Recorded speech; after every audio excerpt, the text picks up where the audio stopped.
Hi, and welcome to another episode of the eCommerce One podcast. And today's guest is Alex McEachern, e-commerce marketing and customer retention expert. How you doing, Alex? I'm doing all right, Richard. How you doing? I'm doing pretty well. I'm doing very well, in fact. I'm looking forward to getting all the juicy tips off you today. This is a topic that we've not really covered too much that we're going to delve into. And I know it's a topic that is so crucial for sort of scaling, and quite often, well, I know a lot of quick wins can be had with retention. So, maybe just give the listeners a little bit of background how you got into everything.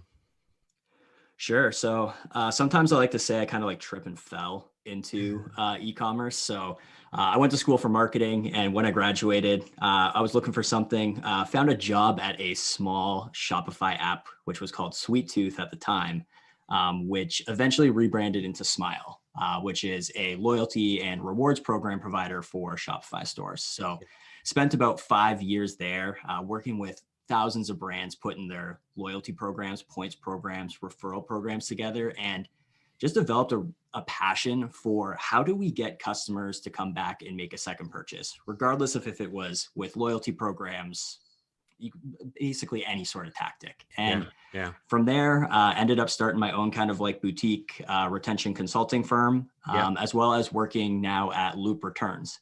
Which a lot of people don't view as a retention tactic, but I like to talk about returns and exchanges as one of the best retention tactics you can use. Yeah. Okay, so for the guys that are listening in, how would you define retention? What is it exactly? It sounds pretty obvious, but I think there's a bit more to it than some people will give it credit.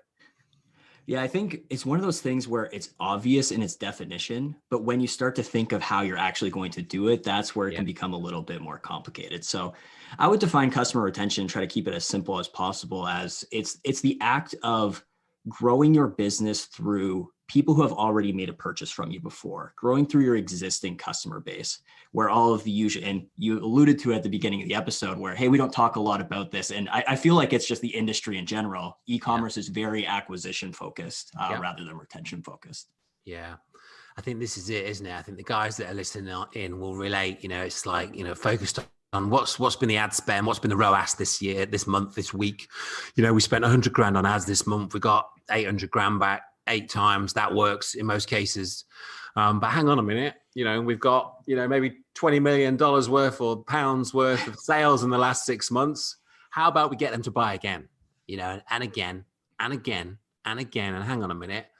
That 20 million could actually be an additional 50 million further down the line, rather than, trying to find new business. So how would you say, maybe just go back a tad. You talk about returns, and returns I think that's a make or break part of any e-com store, especially in certain industries like fashion, etc. Maybe give our listeners some, straight to the point tips around how to turn that returns, what might be a nightmare in some industries, which I know it can be, to a retention piece, a repeat business piece.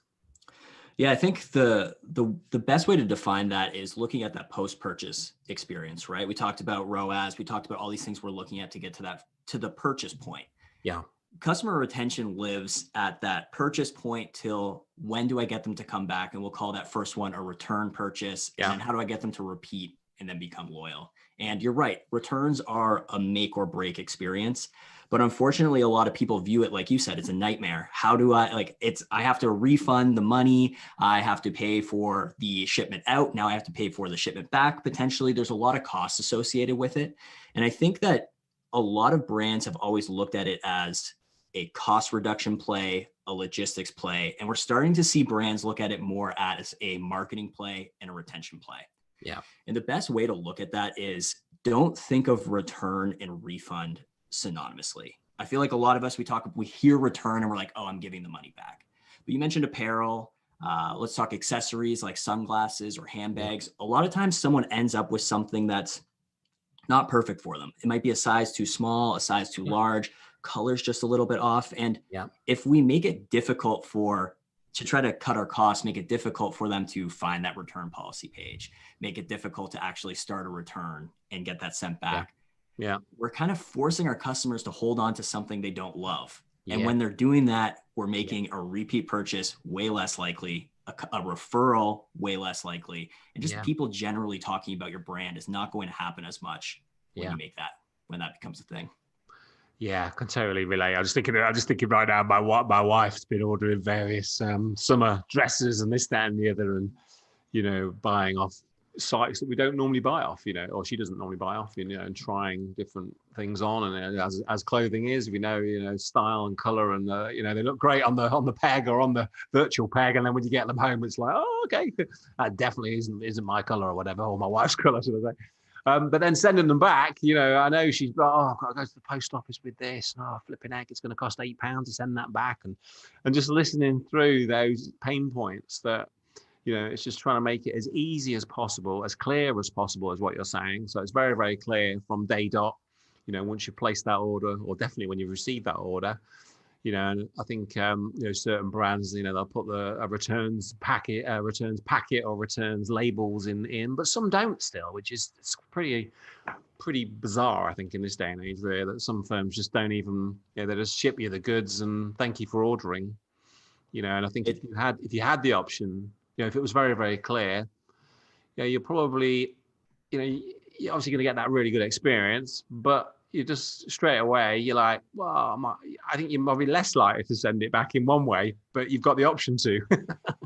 Yeah. It's interesting too, because like when you talked about your wife buying those dresses, what we found is actually 67% of shoppers are checking a return policy before they even buy. Yeah. So like we view it as like a post-purchase thing, but how do I reduce that perceived risk of making that purchase? Because like you said, a lot of customers are like £8 post office, like, if there's no prepackaged return slip, it's like, I got to call someone, there's a number on there, or like even worse, send this back to X address, which is actually just a doc somewhere, and like cross your fingers and hope something happens. Yeah. And I think, obviously more and more people are, jumping on the old Amazon train and buying, and they believe, and they know that really that's an easy way to send stuff back. And you've got to be able to compete, with that at least. So I think for the guys that are listening in, have a look at those terms and conditions or delivery returns pages. They've got to be on there. They've got to be on the site. But and if it's just, maybe I think, you might read them and think it's clear, but I'll maybe get a third party to run through them. And is it really clear? As somebody that's never bought from your brand before, is it really crystal clear? And is it is it a good proposition for somebody that's about to send something that, especially in apparel and fashion, that there's quite a likelihood, or a higher likelihood, they're going to send it back? Is it very clear on how to do that, what the costs are going to be, if any? You're more likely to get the order, is what we're saying, pre-order, as opposed to getting the order and then it turning into a no chance I'm ever going to order from that company again, potentially. Yeah. Exactly. And 52% of returns that happen are because someone has the wrong size. So if you like in that process, if you can encourage someone to take an exchange, you can keep that customer relationship alive. You can get them into a new product. And like here, an example is like someone's buying shorts. It's, oh, I got a size too small. And then I go and I interact with your return process. And it's like, oh, Alex, just exchange those shorts for a size higher. And I'm like, oh, I now know that large is going to be the right one because I already tried the medium. Let me grab 2 pairs of shorts now because I now know my size and I'm more comfortable with it. Totally. That has exactly happened to me this week. I mean, I have to admit, I went into a store and bought a certain size, and I tried the 2 sizes on, and the larger size unfortunately fit. Just a little disappointing, but hey, that's lockdown for you. But now I know the size in that particular brand, and I think they're a perfect fit. I will go online. It's fully my intention, to buy. Obviously, the weather's pretty good at the moment, which is quite rare. So I will go and buy, from their online store or from online stores that sell that brand, that particular brand and size. But it could, as you say, it could take an order or two to find that perfect size. Obviously, different brands have got different fittings. I am a big chap. I'm 6'7". I can't just walk in and expect to go and buy, an XL, this, that, and the other, and it fit. Very rarely does that ever happen as a chap. And I'm sure it's exactly the same for ladies. I'm sure, different sizes and different brands. Some are smaller. Some of the, I don't know where they get. I walk into like Hugo Boss, shook an XL, and it's like a child's fit. It's like, how can this be an XL? This is ridiculous. Maybe it's just me, but so Okay, so obviously, absolutely key pre-purchase and post-purchase. Obviously to get those purchases in the first place, but then great, but then retaining those customers and adding that lifetime value, which is absolutely key. To any business. It doesn't matter what you sell. If you can get people to come back, that's a sort of make or break. But what would you recommend to our listeners to measure how well you're doing with retention? This is such an interesting question because the term, and you already alluded to it there, was CLV, or customer lifetime value. That's kind of this like holy grail metric that everyone's chasing. But if you go and do a Google search of how to calculate customer lifetime value, you get some pretty crazy equations on how to make it happen. Yeah. So I think customer lifetime value it's the one you should be striving for. There's so many different ways to calculate it. My biggest piece of advice would be, if you're going to do it, just pick your way of calculating customer lifetime value and be consistent so that you can pick it today, benchmark it, and then basically see the improvements over time. So my easy way for CLV is basically just like purchase frequency, average order value, and then lifetime is the hard part to understand. Very few brands have enough data to be like, oh, the average lifespan. We're not there yet. The average lifespan of a customer is 2.4 years. Like a lot of people just don't have that level of insight. So sometimes I even like to just do like customer value. Let's look at 1 year. Purchase frequency, average order value. What's the average customer worth over the course of a year? And if you have something that you're not purchasing that frequently, I like to just set a number of like 2 or 3 years. And again, just be consistent. There's a couple other things you could use as well. You could use something like repeat customer rate. For anyone who's using Shopify, returning customer rate, I believe, is what they have in the Shopify backend, which is a bit confusing. A lot of people think that's like, oh, if I pick my 1 month period and it says 25%, that means that 25% of my customers are repeating in my time period. That's not actually true with what you're looking at in there. It's actually showing you how many customers in that time period are not making their first purchase. So that 25% would be 25% of your purchases came from people who are making their second plus purchase. Yeah. Not that those people have returned. Yeah. Understood. So obviously you're dealing with a lot of companies that are implementing retention strategies or improving their retention strategies. What are some of the consistent things that you see people doing wrong? What are some of the things that listeners need to really straight away can go and look for and stop doing or avoid doing? Yeah. So the one tactic that applies to pretty much every single industry, and I would say is the low hanging fruit, you alluded at the beginning, the quick win, is those post-purchase flows. So when someone makes that purchase, what is the email flow that we're going to put together to encourage them to come back and make another purchase? Yeah. Now, this is one of those things where it's easy in principle. I can use my email provider and build something. A lot of people get this wrong. I just bought 2 things last week. I haven't even got them yet, and I'm already getting emails to come and like purchase something new. Yeah. So it's a tactic where you need to think about the value add that you can put into the process there. Don't think about how do I get someone to come and make another purchase as quickly as possible. You want to be thinking in that post-purchase flow, how do I get them to see value or achieve value with what I've sold them right now? So think like supplements brand as an example. Are they going to want to buy something again as soon as they've like taken 3 supplements? No, you're going to want to educate them, explain like, hey, how long is this going to take? What kind of progress should I be seeing in the meantime? Being able to email like that, those value add emails between the purchase, that's going to be more likely. That's going to make someone more likely to come back. And if you start to measure what your average time between purchases is, you can use your post-purchase flow and like line it up perfectly. So it's like, we know this lasts 40 days. Okay, let's keep people engaged in the in-between space and be very purposeful with when we're going to say, hey, it's time to come back and make another purchase. So you would say that you see a lot of people somebody's just bought something off a store and they're trying to sell them something again the next day. That's the mistake. Whereas what they should be doing is figuring out those timescales. Obviously different industries, different things, and there's maybe some appropriate cross-sell, upsell opportunities, but typically, you bought a new, whatever it will be, maybe a coat, and then they're showing you another coat. It's like, hang on a minute, I don't need another coat. But in time, any other big mistakes that you see? I'd say to add on to that one, it's not even just like buy something again. It's the worst when they're saying buy the exact same thing again. Like I just bought that. The other thing is like, oh, refer your friends or leave a review. Like when you ask for those things as well, we get when we have our brand hat on, it's very easy to get caught in like, okay, I need these things to happen. It's very important for us to like put our customer hat on. And like big tip for people who are putting those post-purchase flows together is like go buy from some brands that you really respect. Yeah. And like create a filter so that you're seeing all of the emails that they send you and evaluate it as a customer. It's very difficult for us to evaluate our own email flows as a brand owner or like an email marketer. Much easier to do it as a customer. Yeah, no, I like that. I think that's it's probably a good spot to maybe pause the episode, think about who your big players are in your industry, and maybe go and buy something from them.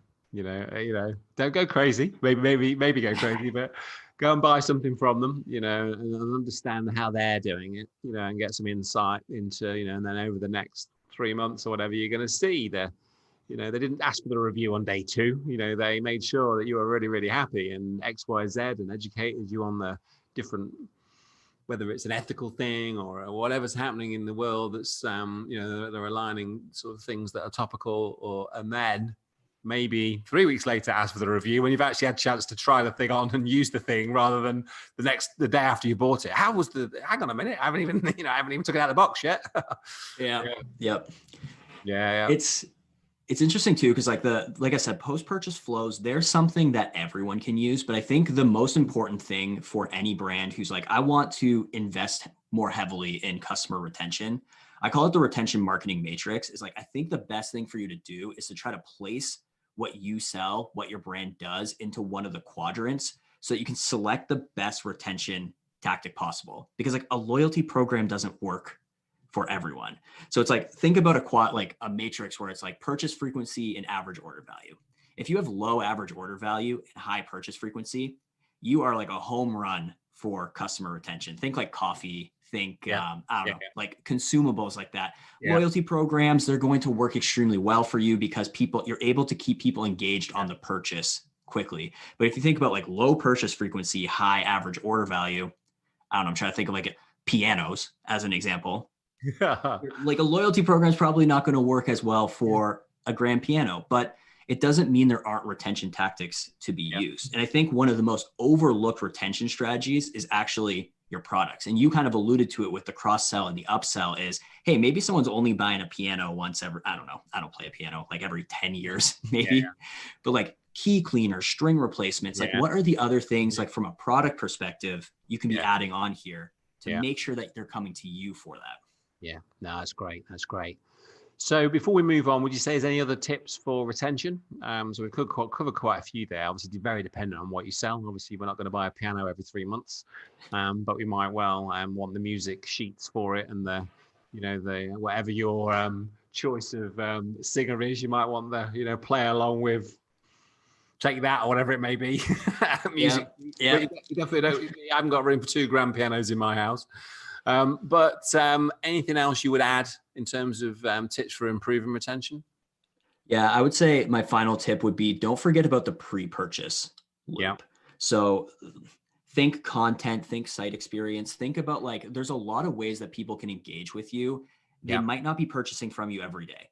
Likely aren't purchasing from you every day, but they can consume content and interact with you every single day. So think of how you can keep people warm and engaged, whether that's through blog or YouTube. Like some fantastic examples of that's like Beard Brand with their YouTube channel, like being able to get tips and tricks on like beard care that aren't just buy the product. Like I can keep myself engaged and entertained with the brand so that when I am ready to buy something, I can come in and then we can start to use some of these other retention tactics. But remember that like how you start the relationship has a huge impact on the actual like longevity of the relationship and the health of the relationship. Yeah. When you're always discounting your brand, like there's another thing. If you're always starting the relationship off with 25% off, you've now established like that's what the relationship's going to be like till the end. They don't view you at the regular price. They view you at that 25% off. Yeah. I would say, guys, pause and rewind 60 seconds and listen to that again.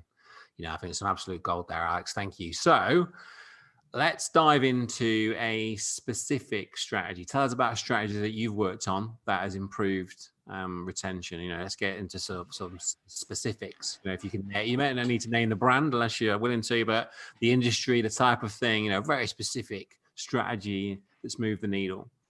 Yeah, so I think the one that I would recommend for a lot of listeners is linking your post-purchase flow with a quiz experience or some sort of interactive experience. Yeah. So what I mean by this is you can be a lot more tailored with the type of post-purchase communication you use when you know why someone is making this purchase. So as an example, let's call it hair care. If I know that I am purchasing hair care because I have thinning hair, and in my quiz, I'm starting to ask people ahead of time, like, why are you purchasing this? What goals are you looking to achieve? Now, when someone makes that purchase, I can start to introduce content in there where it's like, hey, Alex, you said that you have thinning edges of your hair. Here are some of our top tips to how to make that happen. You can also make product recommendations on how to use it. So if someone lets you know ahead of time that they are trying to achieve something that your product, you might need to use it a little bit more heavily. Like you might need to, in a shampoo example, it might be like a double shampoo versus like just doing it once.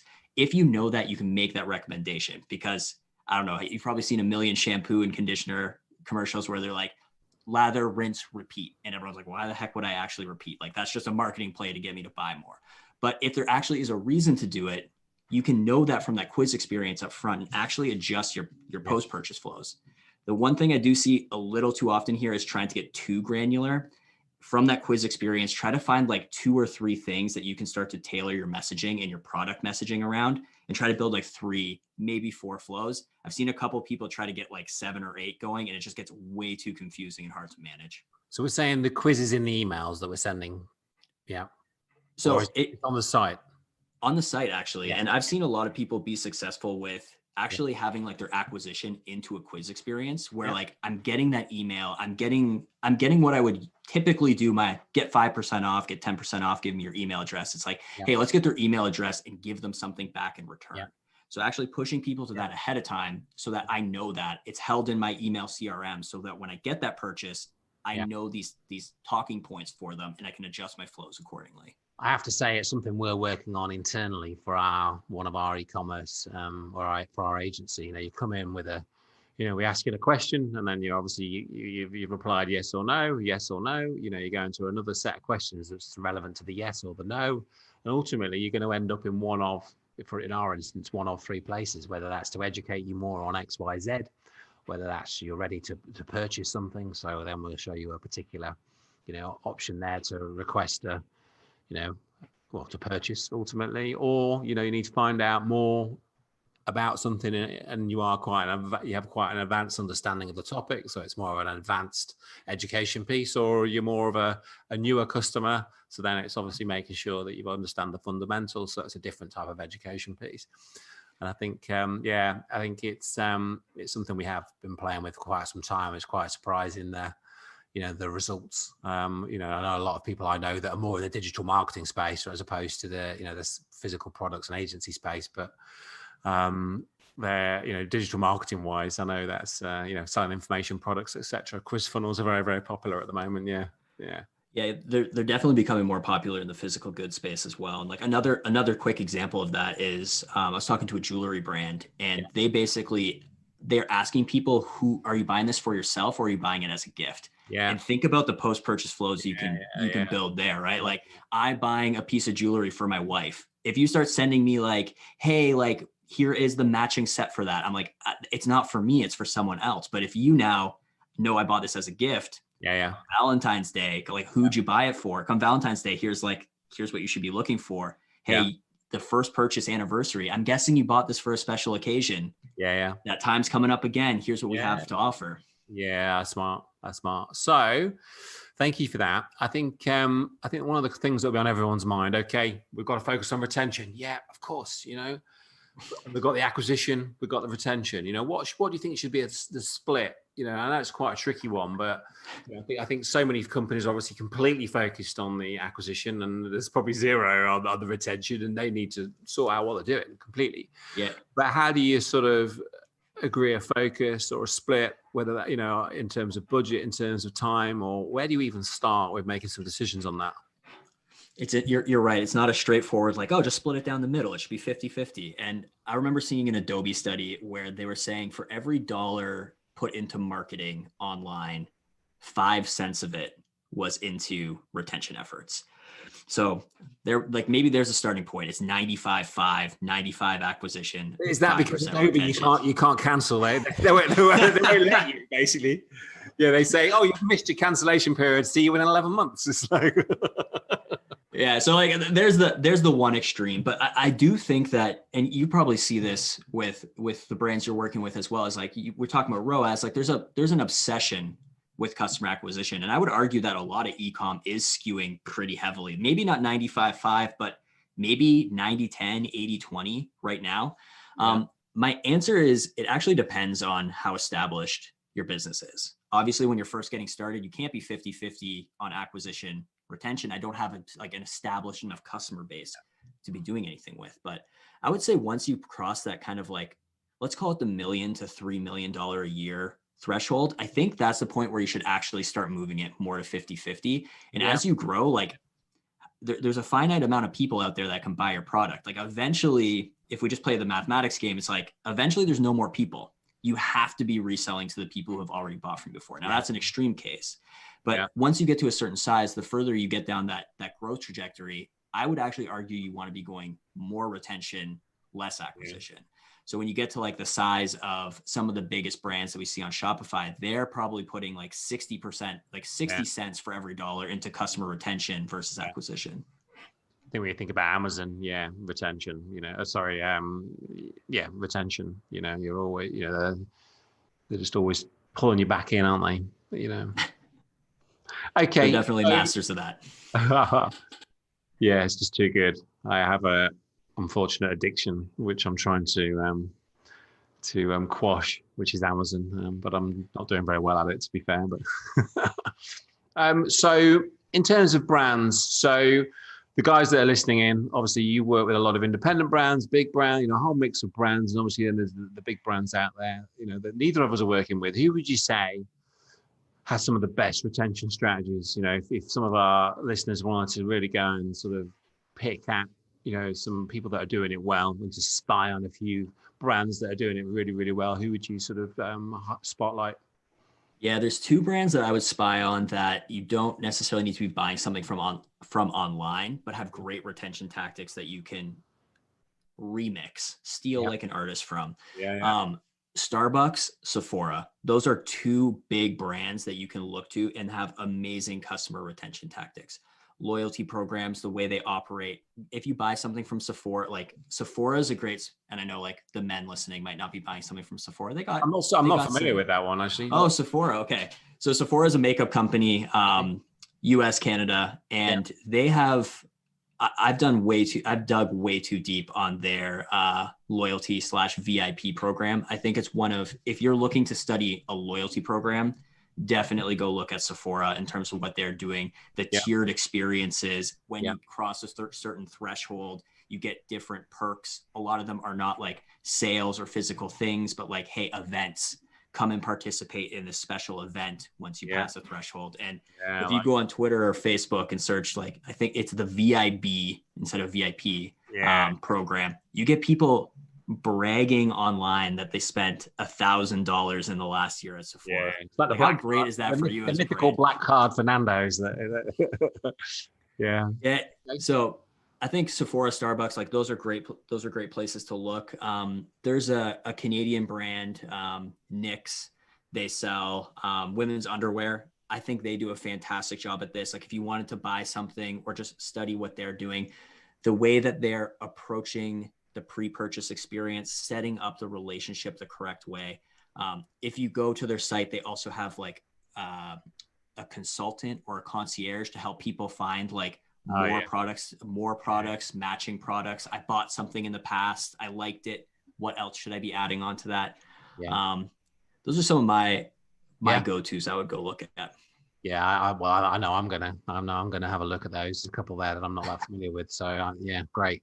Well, thanks, Alex. It's been an absolute blast. It's gone very, very quickly. I think that's been there's been some fantastic takeaways there. I always like to end every episode with a book recommendation. If you could recommend one book to our listeners, what would that be?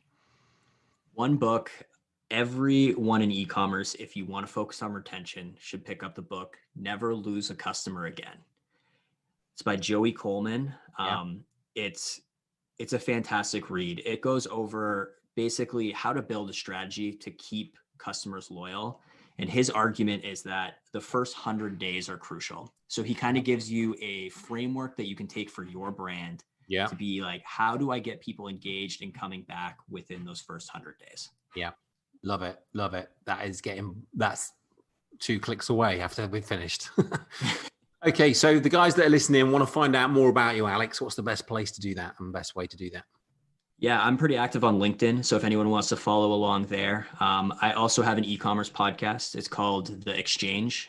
We cover pretty much only customer experience and retention topics. So if people want to learn a bit more about retention as a tactic, come follow along on the podcast there. Yeah. Well, thanks, Alex. Thank you so much. And I look forward to catching up again soon. Thanks for having me.